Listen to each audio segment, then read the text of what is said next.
ओम नमः शिवाय। नमस्ते दोस्तों, शिव गीता की इस यात्रा में आपका स्वागत है, अभिनंदन है। आज हम शिव गीता के तीसरे अध्याय में प्रवेश करेंगे। इसके पहले वाले अध्याय यानी दूसरे अध्याय में हमने देखा सीता जी के वियोग में श्री रामचंद्र जी का शोक करना, अगस्त्य जी द्वारा रामचंद्र जी को ज्ञान उपदेश देना। तीसरे अध्याय में रामचंद्र जी की तत्व बोध से अनिच्छा, अगस्त्य जी द्वारा पाशुपात व्रत का उपदेश, विरजा दीक्षा और शिव जी के शरण में जाना, इन सब बातों की चर्चा हुई है। तो चलिए प्रारंभ करते हैं शिव गीता का तीसरा अध्याय। शिव गीता अथ तृतीय अध्यायः। अगस्त्य उवाच न गृह्णाति वचः पथ्यं कामक्रोधादिपीडितः हितं न रोचते तस्य मुमूर्षोरिव भैषजम्। अगस्त्य जी बोले, काम क्रोध आदि से पीड़ित हुआ मनुष्य हितकारी वचन नहीं सुनता। उसको हितकारी वचन ऐसे अच्छे नहीं लगते जैसे मरणशील को औषधि अच्छी नहीं लगती। संसारी व्यक्ति भोगों में ही सुख मानता है, वह उन्हें छोड़ना नहीं चाहता, चाहे उनके लिए दुख ही क्यों न उठाना पड़े। उसे यह तत्व ज्ञान पसंद ही नहीं आता, क्योंकि इससे भोग छूट जाते हैं।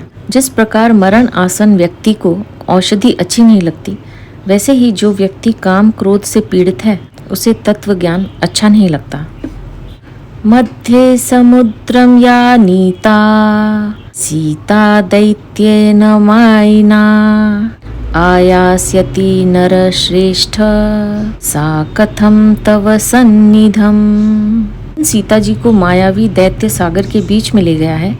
हे रामचंद्र, अब वह तुम्हारे निकट किस प्रकार आ सकती है। अगस्त्य जी श्री रामचंद्र जी को सांत्वना देते हुए कह रहे हैं कि वह रावण मायावी है जो सीता जी को समुद्र पार ले गया है, वह अब तुम्हारे पास कैसे आ सकती है। अतः उनको पाने का विचार छोड़कर शांत हो जाओ। व्यर्थ का शोक करने से कोई काम होने वाला नहीं है। यदि किसी की मृत्यु ही हो जाए तो उसके पीछे कितने दिन तक शोक किया जाए, आखिर भूलना ही इसका उपाय है।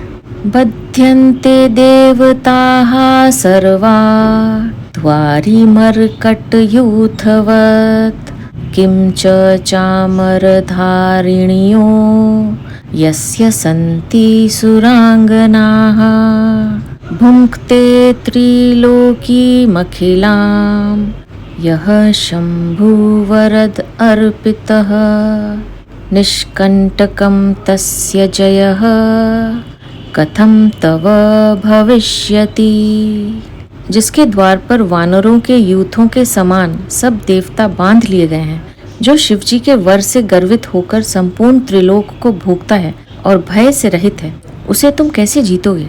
रावण की शक्ति का वर्णन करते हुए अगस्त्य जी कहने लगे कि उस रावण को शिवजी का वरदान है कि उसे कोई जीत नहीं सकता, इसलिए उसने सभी देवताओं को भी अपने यहाँ बांध कर रखा है तथा संपूर्ण त्रिलोकी पर शासन कर रहा है।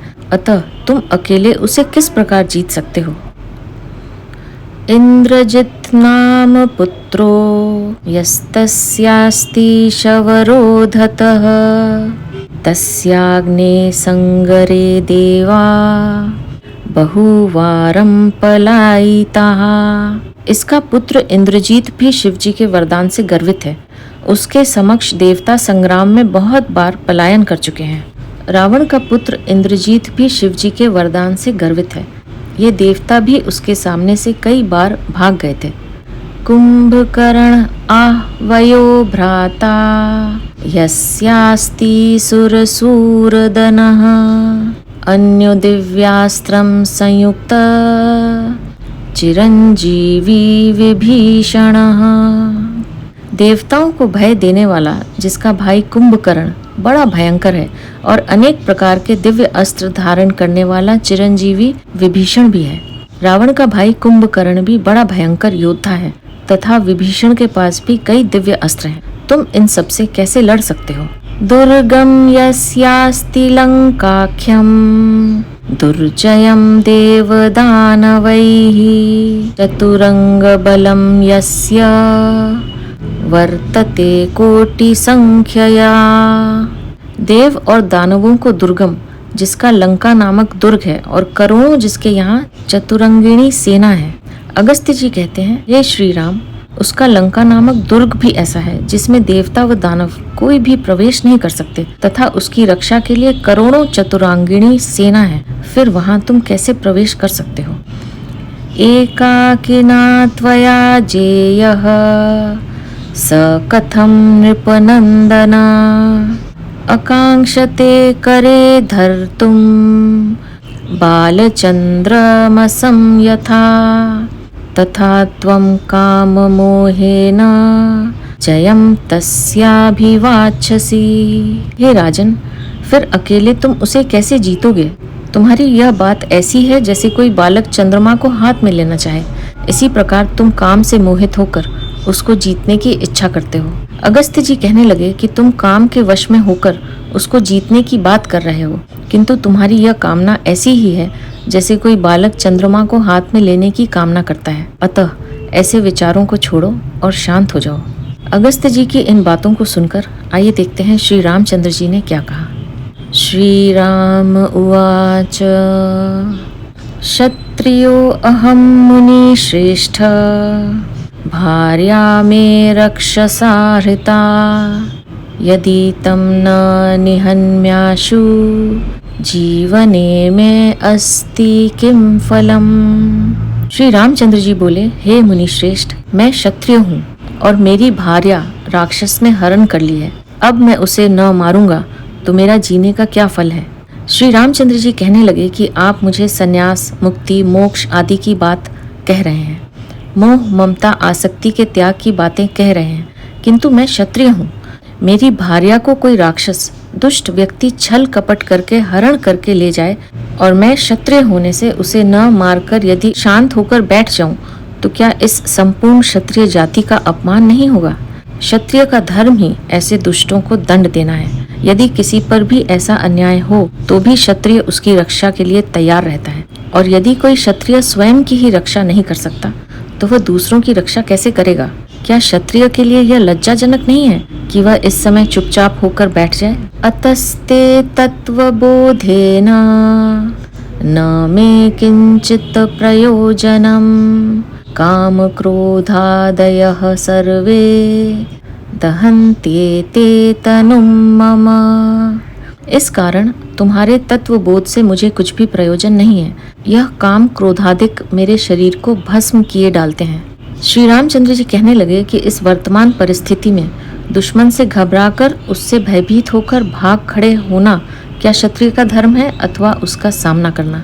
संसार के दुखों कष्टों से भागना पलायन है अथवा वीरता? यह मुझे समझाइए। कष्टों से घबराकर भागते तो वे हैं जो कायर हैं। आपसे तो मैं यह चाहता था कि आप मुझे ऐसा उपाय बताएं जिससे मैं उस दुष्ट को मारकर सीता जी को सुरक्षित वापस ले आऊं, किंतु आप मुझे इस तत्व ज्ञान का उपदेश दे रहे हैं जिसे मैं किसी भी प्रकार उचित नहीं समझता। मेरा इस समय इस ज्ञान से कोई भी प्रयोजन नहीं है, मैं इसे सुनना भी नहीं चाहता। अहंकारोऽपि मे नित्यं जीवनं हन्तुमुद्यतः हृत्यायां निजकान्तायां शत्रुणावमतस्य वै। और अपनी प्रिया के हरण होने और शत्रु से पराभव होने से अहंकार भी नित्य ही मेरे जीवन को हरण करने को उद्यत होता है। श्री रामचंद्र जी आगे कहते गए कि इस समय काम, क्रोध आदि मेरे शरीर को भस्म किए जा रहे हैं, किंतु यह अहंकार भी मुझे अपने जीवन को ही नष्ट करने को बाध्य कर रहा है। शत्रु के सामने नतमस्तक हो जाना क्षत्रिय के लिए सबसे लज्जाजनक है। इससे तो शरीर का अंत करना ही अच्छा है। क्षत्रिय का अहंकार आपकी बातों से संतुष्ट होकर धैर्य धारण नहीं कर सकता। अतः आप अपने उपदेश को अपने ही पास रखिए। ये ऐसा उपदेश पसंद नहीं आ रहा है। यस्य तत्त्वबुभुत्सास्या स लोके पुरुषाधमः तस्मात् तस्य वधोपायं लंघयित्वां बुद्धिं रणे। हे मुनि श्रेष्ठ, जिसको तत्व ज्ञान की इच्छा हो वह लोक के पुरुषों में नीच है। इस कारण सागर लांघकर युद्ध में उसके मारने के उपाय को आप कहिए। आपसे श्रेष्ठ और कोई मेरा गुरु नहीं है। श्री रामचंद्र जी कहते गए कि आप सभी मुनियों में श्रेष्ठ हैं। जो लौकिक पुरुष हैं उनको तो अपने लौकिक धर्म व कर्तव्यों का ही पालन करना चाहिए। संसार के दुखों का सामना करना ही उनका परम धर्म है। इन दुखों से भाग खड़े होना उनकी कायरता ही है। इसे धर्म कैसे कहा जाए? जो संकटों से घबराकर, उनसे भयभीत होकर तत्व ज्ञान की बातें करते हैं, वे अधम पुरुष हैं। संसार छोड़कर अपने कर्तव्यों का पालन न करके जो इससे भाग जाते हैं, वे कभी सम्मानित नहीं हो सकते। अतः आप तो मेरे श्रेष्ठ गुरु हैं। मुझे वह उपाय बताइए जिससे मैं समुद्र लांघकर रावण पर विजय प्राप्त कर उसे अपने दुष्ट कर्मों का फल चखा सकूं। यही मेरा धर्म व लक्ष्य है। हे मुनि श्रेष्ठ, जब मैं युवा अवस्था में था तब वशिष्ठ ने मुझे इस संपूर्ण तत्व ज्ञान का उपदेश दे दिया था तथा कहा था कि इस ज्ञान को प्राप्त कर तुम निर्लिप्त होकर संसार में कर्म करो। तत्व ज्ञान का उपदेश इसलिए नहीं है कि तुम संसार छोड़कर जंगल में जाकर तपस्या कर अपनी ही आत्मा का कल्याण करो। ऐसे व्यक्ति स्वार्थी ही होते हैं जिनसे दुनिया का कोई भला नहीं हो सकता। क्षत्रियों का कार्य अधर्मियों का विनाश कर धर्म की स्थापना करने के लिए होता है, न कि अपनी ही मुक्ति के लिए कार्य करने के लिए। इसलिए हे मुने, आप तो मुझे अपने कर्तव्य पालन में सहयोग दीजिए। जो क्षत्रिय होकर अपनी ही स्त्री की रक्षा नहीं कर सकता, वह दूसरी स्त्रियों की रक्षा कैसे कर सकता है? फिर तो कई स्त्रियों का ऐसे दुष्ट लोग अपहरण करते रहेंगे तो उनकी रक्षा कौन करेगा? फिर तो चारों ओर अनाचार फैल जाएगा। ऐसे अनाचारों से जगत को मुक्त करने का दायित्व क्षत्रिय का ही है और आप मुझे तत्व ज्ञान की बातें कहकर मोक्ष का मार्ग बता रहे हैं, जो मुझे उचित नहीं जान पड़ता। मुझे तो कर्तव्य पालन का मार्ग बताइए, यही इस समय मेरे लिए उचित है। रामचंद्र जी की इन बातों को सुनकर आइए देखते हैं अगस्त्य जी ने आगे क्या कहा। अगस्त्य उवाच एवं चेच्छरणं याहि पार्वती पतिं व्ययं स चेत् प्रसन्नो भगवान् वांछितार्थं प्रदास्यति।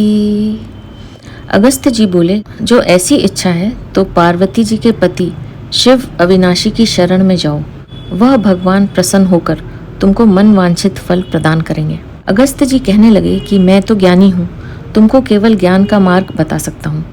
यदि तुम्हें रावण का वध करके सीता जी को वापस लाने की ही इच्छा हो तो तुम भगवान शिव जी की शरण में जाओ। वे परम दयालु, कृपालु व उदार हैं। वे ही भक्तों पर प्रसन्न होकर इच्छित फल दे सकते हैं, जिससे तुम्हारी मनोकामना पूर्ण होगी। देवैरजेयः शक्रादै हरिणा ब्रह्मणपि वा स ते वद्यः कथं वा स्याशंकर अनुग्रहं बिना। इंद्र आदि देवता, हरि और ब्रह्मा भी जिसको नहीं जीत सके, वह शिवजी के अनुग्रह बिना तुमसे कैसे मारा जाएगा? जिस रावण को शिवजी का वरदान है, इससे उसे कोई भी जीतने में समर्थ नहीं है। उसे तुम अकेले कैसे जीत सकते हो? यदि शिवजी प्रसन्न होकर तुम पर कृपा करें तो ही तुम उसे जीत सकोगे, अन्यथा और कोई उपाय नहीं है। तस्त्वां दीक्षयिष्यामि विरजामार्गमाश्रितः तेन मार्गेण मर्त्यत्वं हित्वा तेजोमयो भव। इस कारण विरजा मार्ग से मैं तुम्हें दीक्षा देता हूँ। इस मार्ग से तुम मनुष्यपन छोड़कर तेजोमय हो जाओगे। अगस्त्य जी कहने लगे कि अब मैं तुम्हें विरजा मार्ग से दीक्षा देता हूँ, जिसकी साधना करने से शिव जी तुम पर प्रसन्न होकर इच्छित फल देंगे, जिससे तेज युक्त होकर तुम्हारा कार्य पूरा हो सकेगा। येन हत्वा रणे शत्रून् सर्वा कामान वाप्स्यसि भुक्त्वा भूमंडले चान्ते शिव सायुज्यमाप्स्यसि। जिसके प्रताप से युद्ध में शत्रुओं को मारकर संपूर्ण कामनाओं को प्राप्त हो जाओगे और संपूर्ण भूमंडल को भोगकर अंत में शिवलोक को जाओगे। शिव जी की कृपा होने पर ही तुम इस युद्ध को जीत सकोगे तथा अंत में इस भूमंडल को भोगते हुए शिवलोक को प्राप्त हो जाओगे। आइए देखते हैं इसके बाद सूत जी ने क्या कहा। सूत उवाच अथ प्रणम्य रामस्तं दण्डवमुनिसत्तमम् उवाच दुःखनिर्मुक्तः रहृष्टेनान्तरात्मना। सूत जी बोले, तब रामचंद्र जी मुनि श्रेष्ठ को दंडवत प्रणाम करके दुख त्याग कर प्रसन्न मन से बोले। सूत जी कहते हैं कि अगस्त्य जी से इस प्रकार का आश्वासन पाकर श्री रामचंद्र जी बहुत प्रसन्न हुए तथा उन्होंने उनको दंडवत प्रणाम किया और प्रसन्न मन से कहने लगे। आइए देखते हैं क्या कहने लगे।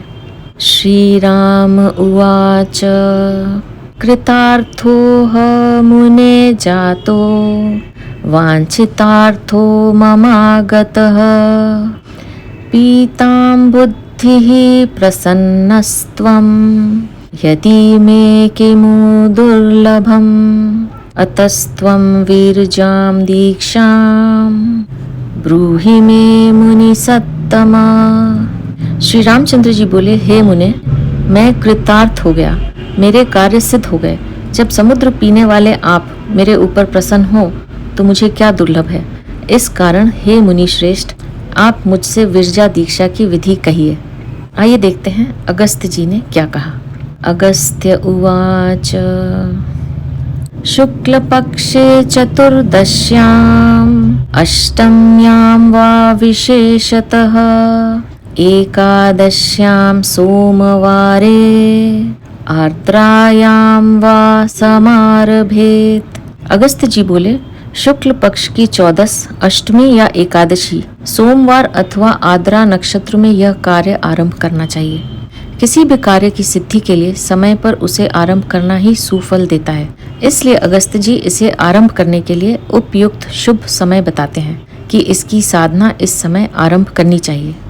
यम वायुमाहुर्यं रुद्रम यम अग्निम परमेश्वरम परापरतरं चाहुः परापरतरं शिवम। जिनको वायु श्रेष्ठ, रुद्र, अग्नि, परमेश्वर, निरंतर जगत के नियंता, सर्वश्रेष्ठ, ब्रह्म आदिकों से परे शिव कहते हैं। शिव एक ओर भगवान सदाशिव के नाम से जाने जाते हैं और दूसरी ओर इन्हें सृष्टिकर्ता के रूप में जाना जाता है, जो वायु, अग्नि, रुद्र, परमेश्वर, ब्रह्मा आदि से भी पूर्व में हैं, जिनसे वे भी उत्पन्न हुए हैं। वे ही सृष्टि के नियंता हैं, जो सृष्टि को धारण किए हुए हैं। उस परम शक्ति को ही शिव कहा जाता है। वे ही स्वयं ईश्वर हैं और सदाशिव उसी की विभूति है, जिनका साधना से वही फल प्राप्त होता है जो उस शिव से होता है। ब्रह्मणो जनकं विष्णु वह्निर्वायुः सदाशिवं ध्यात्वाग्निनवसत्य आग्निं विशोध्य च पृथक पृथक। जो ब्रह्मा, विष्णु, अग्नि, वायु इनको भी उत्पन्न करने वाले हैं, इस प्रकार सदाशिव का ध्यान करके, अग्नि बीज से गृह आग्नि का ध्यान करके, देह उत्पत्ति के कारण भूत जो पंच महाभूत हैं, वह वायु बीज से पृथक हैं। इस प्रकार भावना करके सदाशिव का ध्यान करते समय उस परम शक्ति शिव का ध्यान करें, जिससे ब्रह्मा, विष्णु, अग्नि, वायु आदि सभी उत्पन्न हुए हैं। साथ ही यह शरीर पंच महाभूतों से निर्मित है, इनका भी पृथक पृथक ध्यान करें कि शरीर इन पांचों भूतों से निर्मित है। पंचभूतानि संयम्य ध्यात्वा गुण विधि क्रमात् मात्रा पंचचतस्रश्च त्रिमात्रा द्वैस्ततः परम् एकमात्रममात्रं हि द्वादशान्तं व्यवस्थितं स्थित्यां स्थाप्यामृतो भूत्वा व्रतं पाशुपतं चरेत। इन महाभूतों के गुण का क्रम से ध्यान करें कि गृह आग्नि से दग्ध होने वाली भावना करें। फिर पंच महाभूतों के गुणों पर विचार करके इनका एक दूसरे में लय पर विचार करें। अंत में ओंकार की पंच मात्रा पर ध्यान करें। फिर 3, 2, 1 तथा बाद में अमात्रा का ध्यान करें। यह अमात्रा ही द्वादशांत में अवस्थित है, इसका ध्यान करें। यह द्वादशांत ही द्वादश चक्रों का स्थान हृदय है, जिसमें स्थित होकर पाशुपात व्रत का आरंभ करें। अगस्त्य जी श्री रामचंद्र जी को ध्यान की विधि बताते हुए कहते हैं कि ईश्वर प्राप्ति के लिए इस प्रकार ध्यान करना चाहिए। सर्वप्रथम इसका ध्यान करें कि यह शरीर गृह आग्नि से दग्ध है। इसके बाद जिन 5 महाभूतों से यह शरीर निर्मित हुआ है, उनके 5 गुण शब्द, स्पर्श, रूप, रस व गंध पर ध्यान करें। ये सब उस एक ही ओंकार से उत्पन्न हुए हैं। जिस क्रम से ये उत्पन्न हुए हैं, उसी क्रम से इनका उसमें लय करें, अर्थात गंध का रस में, रस का रूप में, रूप का स्पर्श में तथा स्पर्श का शब्द में लय करें। अंत में ओंकार स्वरूप परमात्मा में इन तीनों मात्राओं का अलग अलग ध्यान करें। अ, उ, म इसके बाद अ मात्रा पर ध्यान करें, जो उस ईश्वर की निर्गुण अवस्था है। यह अ मात्रा ही द्वादश शांत है, अर्थात हमारे हृदय में स्थित है। हृदय में ही द्वादश चक्रों का समूह है। अतः इसमें उस अ मात्रा का ध्यान स्थिर करके फिर पाशुपात व्रत का आरंभ करें। इससे ध्यान का शीघ्र फल मिलता है। इदं व्रतं पाशुपतं करिष्यामि समासतः प्रातरेवं तु संकल्प्य निधायाग्निं स्वशाखया।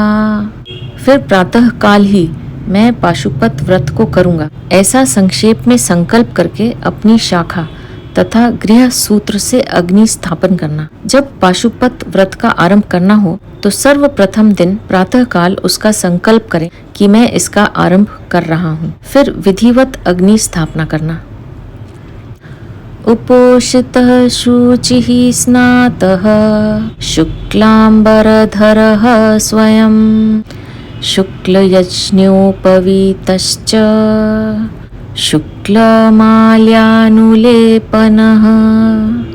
उसी दिन व्रत रखकर पवित्र होकर श्वेत वस्त्र धारण करें व शुक्ल यज्ञोपवीत व शुक्ल माला पहने। जिस दिन संकल्प करें उसी दिन श्वेत वस्त्र पहने व श्वेत माला पवित्र होकर धारण करें तथा व्रत रखें। जुहूयाद्वीरजा मंत्रैः प्राणापानादिभिस्ततः अनुवाकान्तमेकाग्रः समिदाज्य चरु पृथक। अंतःकरण एकाग्र कर प्राण अपान आदि प्राणायाम से शुद्ध कर विरजा मंत्र के अनुवाक पर्यंत समिधा आज्य और चरु से हवन करें। इसके बाद ध्यान को अंतःकरण में एकाग्र करके प्राणायाम द्वारा चित्त शुद्ध करें। ज्योतिरहम विरजा विपाशा भूयासम स्वाहा के अनुवाद पर्यंत समीधा आज्य और चरु से हवन करें। आत्मन्याग्निं समारोप्य याते अग्नेति मंत्रतः भस्मादायाग्निरित्याध्यै विमृज्यांगानि संस्पृशेत। हवन के अनंतर अग्नि मंत्र से अग्नि को आत्मा में आरोपण करके अग्नि के भस्म को मंत्रों से अभिमंत्रित कर ललाट आदि अंगों में धारण करें। हवन करने के बाद उस अग्नि को आत्मा में आरोपित करें कि यह अग्नि मेरी ही आत्मा का स्वरूप है। यह आरोपण अग्नि मंत्र याते अग्नि यजनिया तनुहु को बोलकर इसके बाद इस अग्नि के भस्म को अग्नि रीति भस्म इस मंत्र से ललाट आदि पर लगावें। भस्मच्छन्नो भवे द्विधा महापातक संभवैः पापै विमुच्यते सत्य मुच्यते च न संशयः। जिस ब्राह्मण के शरीर में भस्म लगी रहती है वह महापातकों से भी छूट जाता है, इसमें कोई संदेह नहीं है।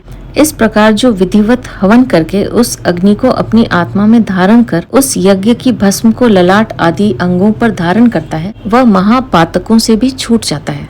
वीर्यमग्नेर्यतो भस्म वीर्यवान भस्म संयुतम भस्म स्नानरतो विप्रो भस्मशायी जितेन्द्रियः सर्वपापविर्निमुक्तः शिवसायुज्यमाप्युनात्। एवं करो महाभाग शिवनाम सहस्रकम् इदं तु संप्रदास्यामि तेन सर्वार्थमाप्स्यसि। इस कारण से कि भस्म अग्नि का वीर्य है, मैं भी अग्नि वीर्य के धारण करने से बलवान हो जाऊंगा। इस प्रकार से जो नित्य भस्म स्नान करता है तथा जितेंद्रिय होकर भस्म पर शयन करता है वह सब पापों से मुक्त होकर शिव लोक को प्राप्त होता है। हे राजन, तुम इस प्रकार करो और शिव सहस्र नाम मैं तुम्हें देता हूँ, इससे तुम्हारे सब मनोरथ पूर्ण होंगे। आत्म चेतना के विकास में विचारों की मुख्य भूमिका है। जैसे विचार मन में आते हैं उसी के अनुसार आत्मा की उन्नति अथवा पतन होता है। इसलिए उत्तम भावना करने से मन की शक्तियाँ उन्नत बनती हैं। हवन करने, अग्नि को आत्मा में धारण करने व भस्म धारण करने से मन पवित्र होकर सभी पापों से मुक्त हो जाता है।